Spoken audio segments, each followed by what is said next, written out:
Out of all the guitars Gibson has reissued, this surprised me the most. Welcome back, Troglodytes, to your daily dose of guitar information, the Trogly's Guitar Show. You guys have been asking for it in the comments. I did listen, we just had to wait for it to come in. It's the new Gibson Victory. It's a bit of a strange Gibson model, but trust me, this is grounded in history, and we're going to learn all about that today. But first, I just want to grab some impressions. Explorer headstock, it feels relatively well balanced. It's kind of an S-style guitar, but a little bit different. We've got two humbuckers, kind of an interesting pickguard design here, and this particular one even has a little bit of a flame maple top. But now let's learn the history. In the 80s, Super Strats were starting to get very popular, and Gibson wanted in on that action, so they created the Victory series in the MV2 and MVX format. MV stands for multi-voiced, and they offered it in a 10 and a 2 variety. They were very similar guitars, it's just one had 3 pickups, one had 2, and each of them were offered in unique finishes such as Candy Apple Red, Antique Fireburst, and a very nice Twilight Blue, and they were spec'd out as such. In fact, the MV2 was advertised as a discerning country player's guitar. But what was kind of unique about these is the fact that they utilized hard rock maple bodies and necks. What you're looking at here is one of the original 80s prototypes for this model. You can check out the full review and demo here. But now Gibson has brought it back. And in terms of a reissue, it's awful. Everything's wrong, but that's not what they were trying to do. They wanted to take something grounded within their history and make something more modern out of it. So what are our biggest differences here? The first thing you're going to notice, it's no longer a full-faced pickguard. They essentially took this half of the pickguard, modified it just a little bit to still give you the original flavoring, just without covering over more than they needed to. Instead of your controls laid out like this, it's now like this with a regular toggle switch. You'll notice the pickup spacing on the new one is vastly different. That's because this is now a 24 fret model, whereas all the other Victories are 22. You'll also notice that you get a second set of double dots because of that, and they swapped these over from rosewood fretboards to ebony, just like the MV10 series. But that's not all. This is now a compound fretboard radius guitar, as well as being 25.5-inch scale length. The originals were still 24 3/4, so that was kind of an interesting choice to offer something new within Gibson's lineup. And the biggest elephant in the room, the headstock. Gone is the Firebird style, in goes the Explorer style. And due to that, it might be more accurate to say they reissued the Q/Alpha series of guitars, because they utilized the Explorer XPL headstock meat cleaver thing, but they utilized the same body style of the Victory series. These were initially developed to win over Eddie Van Halen, believe it or not. And that leads us on to the biggest change here. We no longer have the hard rock maple body, 3-piece rock maple neck. It's a bit more boring now, just straight up mahogany. However, they did add a heel swoop right here, just like the Les Paul Modern series, and just a straight up 1-piece mahogany neck. However, a lot of people complained that these were rather heavy, and honestly, I don't think I've ever heard anybody say, I wish they would reissue the Victory series guitar. So if they're going to bring a guitar like this back that just has some vague name recognition, I think it's a good idea that they changed almost everything about it. They also said they messed with the contours a little bit. Now remember, this one's a prototype. It was a bit more contoured. They decided not to make them as rounded over in production, probably to save some costs. But I think you can see the swoop on the back of the body changed.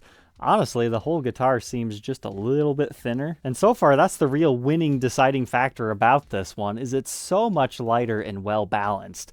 And it fixed one of the strangest issues of these things. Not a lot of people liked the strap button location on the side of the top horn. I don't know why they did that. They just did, but now we have it at the top. We'll have to see if these balance well on a strap. But thankfully, Gibson kept the core theme of the original ones, being multi-voiced. So we actually have 2 different push-pull pots on here. So that is going to coil split each of your new 80s tribute pickups. And then the other one, I'm not sure which is which at this time, it switches what coils you're using, so it should give you a slightly different tone. And then they actually brought it back in 2 different offerings. The one we're talking about today is $2,500. It's got the straight up gloss finish, and you do get that flame maple top. I picked the green one because I like how you can see it right here, how the maple carves away into the mahogany body. I would love to see a blue version of one of these. And maybe they could sandwich another layer of wood in here like the M3 Deluxe series. But if you don't really want to spend Les Paul standard money on one of these, they also have one that does not have the maple top, and it's just a straight up satin finish. That's $2,000. Those ones come in a dark green, a really cool gold mist, and a dark walnut. If anybody wants to New Guitar Day one of those, I'll gladly re-review it. But the figure tops, they got a little bit more fancy. You get the iguana burst, you've got the wine red burst, as well as smokehouse burst with a Gibson.com exclusive translucent ebony burst. From the original colors, Gibson is really missing out on reissuing Twilight Blue because that is the most popular color and is hardest to find on the original runs. So maybe we'll see it one day as like a limited edition. I thought for sure we would have seen a US1/U2 reissue way before the Victory series happened, but hey, we got the Q Alpha Victory reissue first. And you know what? I hope they sell well for them. I suppose time will tell, but the whole reason why I have this one in my collection is it just plays and feels way too good to sell for what the market would be willing to pay. Because that's the other tough thing with a reissue of a model that regularly sells for like $1,800 and less.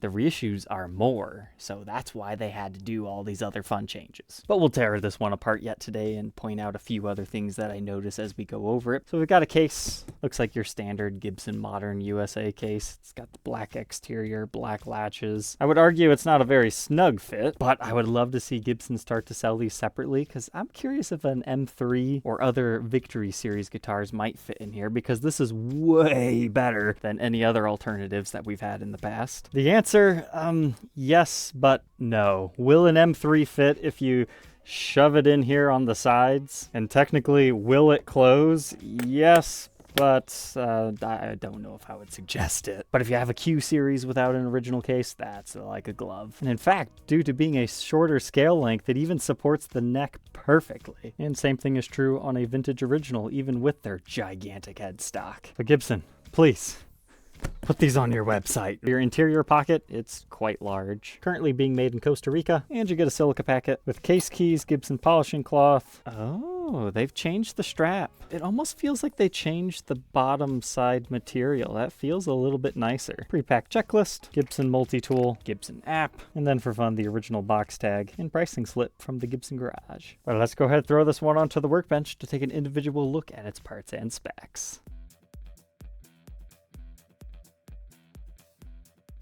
Inside the Modern Victory, let's go ahead and see it. The white and black bobbins just look so interesting in the brand new formation because I'm so used to seeing them all as like cream and black on the originals. But the spec sheet is true. It's a rhythm 80s pickup and a lead 80s pickup. So if you already have a Modern Collection 80s V or Explorer, it should sound very similar, except for now we've got the fancy electronics. And within the circuit, the bridge reads about 16.11 k ohms, the neck 7.47, and them together 5.15, and I'm going to guess this first one coil splits them. Correct. 8.24 and neck 373, middle for fun 2.58. And then that means this one reverses the coils that you're selecting, which does give you a very slightly different reading, so we'll have to see what kind of difference that actually makes. I thought the body route was kind of cool. Within this cavity, you can see the extension of our neck tenon. The neck is constructed very familiarly with a maple block over your truss rod, but here you can see that cross-section of the maple top with our mahogany body. That is solid. And it looks like it's marked IQ. That stands for iguana burst, so maybe it's kind of a messed up G, or G means something else within their color code, so they put a Q. There's definitely some edges that could have been cleaned up a bit better. And pretty much all that same stuff here in our bridge pickup cavity. However, I noticed some new marks in here. I haven't seen those in a while. But VIC for Victory F Flame Top model. Looks like a key lime pie. Tasty. That's interesting how they're running the channel routes. Instead of doing like a circular drill bit, it looks like they're just opting to route it out of the mahogany before they put the maple top on, thus leaving these little chambers to run the wires through. That's good to know if you wanted to try something else different in here. But in our control cavity, it's marked VF. Looks like something else. And then we have a CW. They have to route those additional holes right there for our giant push-pull pots, which is cool because it looks like they've gone back to the style that they were using almost a decade ago. But that's a lot of fancy wiring. But the pickguard appears to be 5-ply, and they're using the black bonnet style knobs. But now let's talk about our bridge and tailpiece. They did not reissue the top adjust bridge, which I'm kind of sad about, but I understand why. Those are more relics of the past rather than something that needs to be reissued. That's the API branding. But I am shocked to not not see the posi locks? They already have those things out. Why didn't they put them on? If you're not familiar, that's what they look like, the diamond ones. You know, Adam Jones. And here's a look at your top adjust bridge. This is way more functional, and you can adjust it with an Allen key. And the tailpiece, just regular lightweight aluminum by API. But now let's talk about the flame top. These are being graded as AA. Now, does that mean you might find a particularly nice one eventually? Maybe. Sometimes they do slip through. I thought this one was pretty nice because I do want to add one of these to my collection. I just have to find the right one. This one's so close. Like, it's got good wood grain underneath it. It's got some decent figuring. I'm going to regret letting this one go, but I think I could find one that's maybe a little bit more crazier for my collection. But at the same time, this is a launch model, so that's kind of cool too. In fact, if we can get this video to 10,000 likes within 5 days, I'll buy one of every single color if you guys want to do a giant unboxing episode to see them all in the flesh. But this one goes from a yellowish color to a green and then a dark green border. And as I was already showing you earlier, they carve away your maple top and it exposes the mahogany, which is cool because in person you get to see all the wood grain at the same time. That's my favorite new feature about these.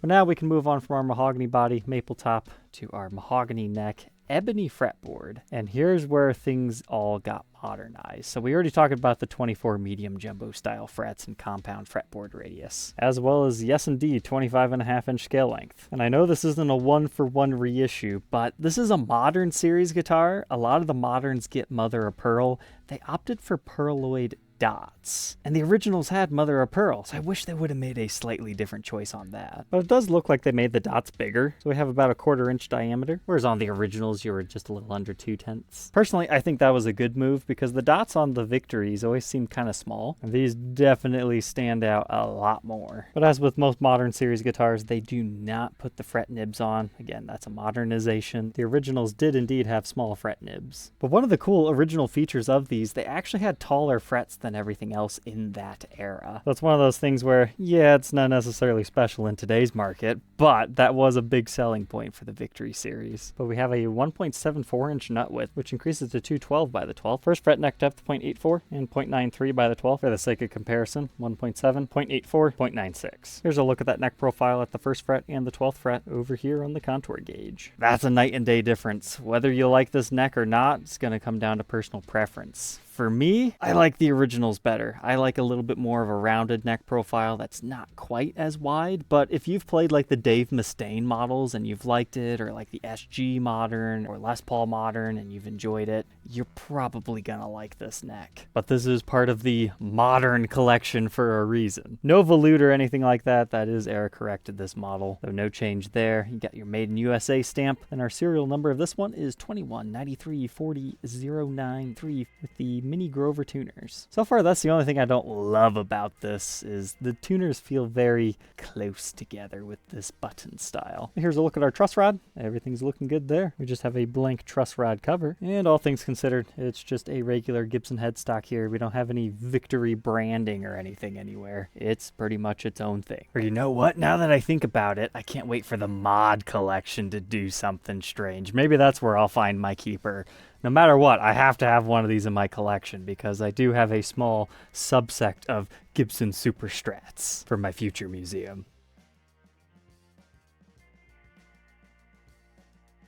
But now we can move on to the back. This is honestly a really gorgeous looking guitar. It's another reason why I chose the green one, outside of being the most, whoa, I wasn't expecting that color. It's because you can actually see through to the wood grain instead of some of the other ones having black backs. And at first glance, this really does look like a one-piece mahogany body, but I do see at least one seam line right here. I'm not gonna lie, the swoop doesn't add much because it's a rather thin guitar to begin with, but I'd say it's pretty effortless to get pretty much every single fret that you do want. In fact, ample enough room, so if you were worried about fret access on this particular new model, don't. In fact, I'm curious. The body itself is 1.55 inches thick. Oh wow, they really did slim that, 1.75 over here. And if you look at the horn structure, it's got a little bit of a carving there, but they really changed how it looks. That's like a green banana, essentially. Whereas this one looks more like a wooden clog. It has a little bit of an upward point at the top. And most of the original ones typically weigh in that like 8.5 to 10 pound range. This one is 7 pounds, 4.4 ounces, and I've been watching inventories. Most of them seem to be in that 7 to 8 pound range. So at first glance, this really did look like Gibson brought back a model that nobody really cared about the originals. But what they actually did was pull something that will jog some guy's memories and give it a little bit of cool vintage flair,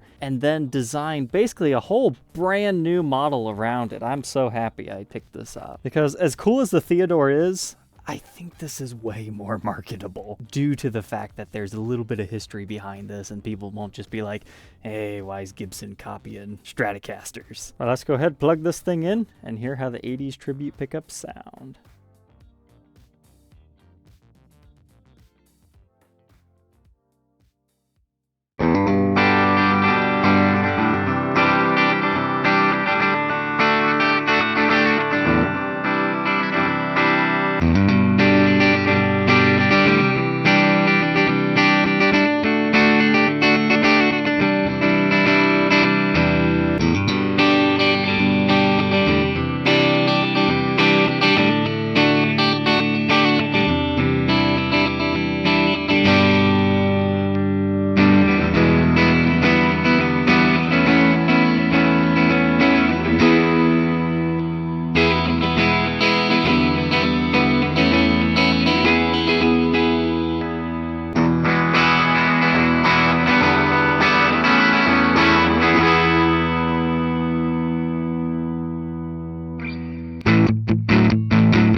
I'd say those are some pretty good tones. Neck pickup, nice and full.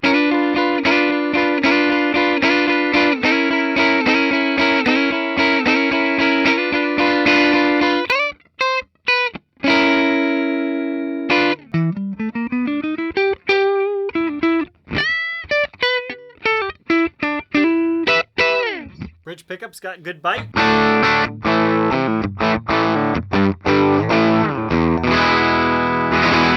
But yeah, a nice warmness to it.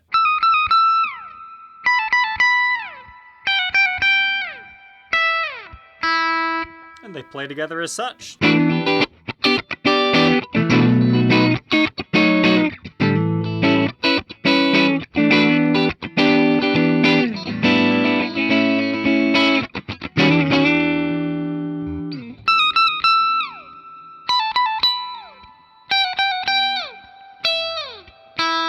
I'd be happy just with that, but apparently we can still coil split it yet.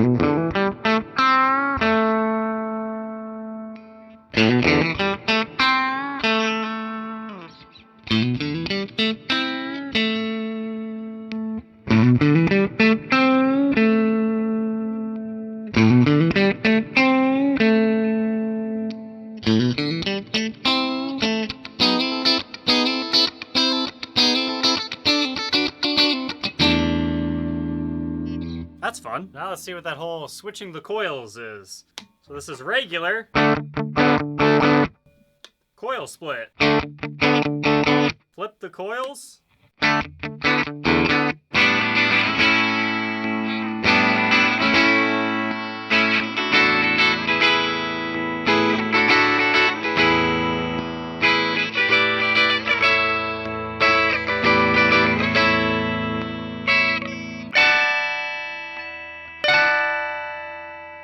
I noticed the difference mainly in the higher registers.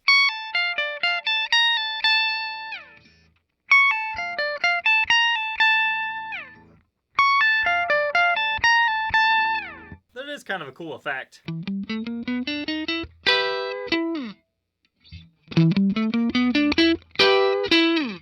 That's like a little bit more percussiveness when you add that. Middle position now.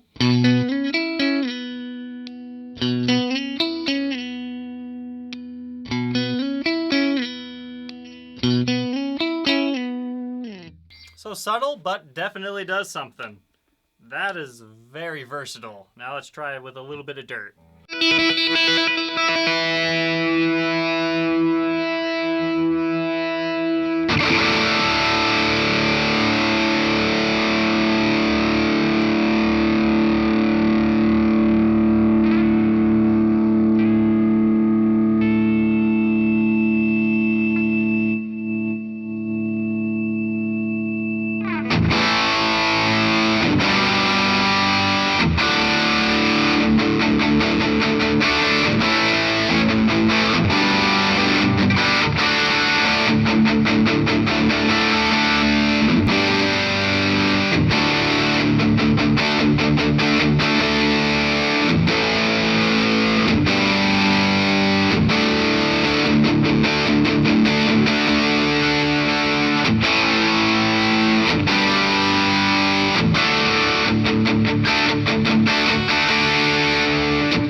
That's interesting. The full-on humbucker mode, it's almost too much for some distorted settings. It gets a bit muddy.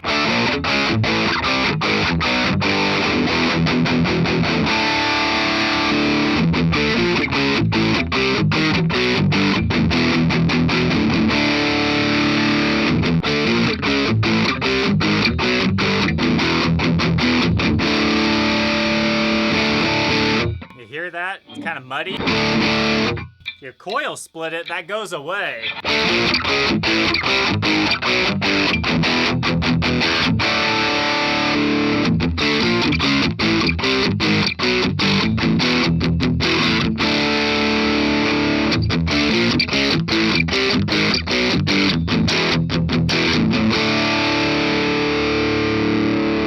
Now we'll flip the coils.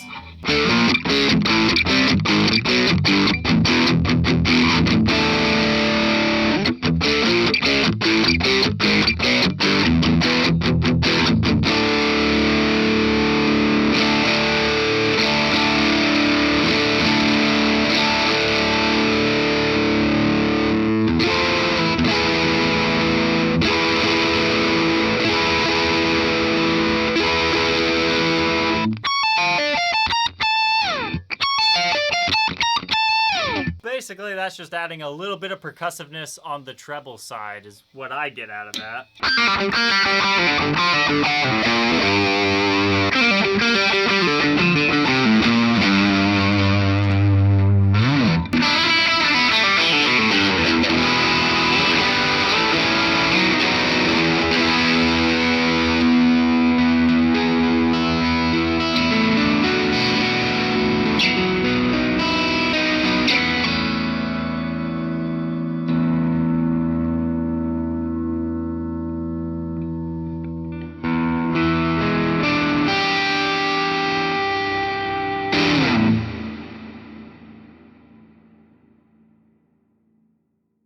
Now that we know all about the new Gibson Victory model, wow, I'm impressed.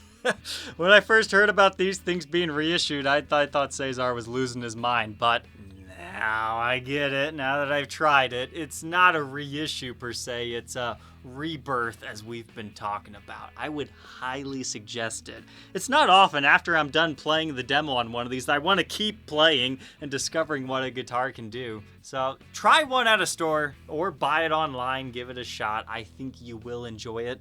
The only thing I have some reservations on is the neck profile style. It's a bit thin and wide feeling for my preferences. However, if you're that modern shreddy player guy, you're gonna love this. And it's something that I feel I could get used to. But if they could make a more rounded neck profile that's not as wide feeling on these, that would be my ideal guitar. This really does remind me of this Q100, just with a little bit more of modern appointments to it. And thankfully, without a Kaler. I also want to mention something. It looks like they might be learning from the Dave Mustaines to not put lacquer over the edges of the nuts on these. Usually Gibson has like a small little amount there that'll start to chip and flake really quickly. This one does not have that. Now I definitely want one of these in my collection for another reason. And who knows, maybe now they'll do a modern Victory bass. Alright, Troglodytes, I hope you enjoyed. Don't forget to like, comment, and subscribe, and we'll catch you tomorrow on the next one. Take care.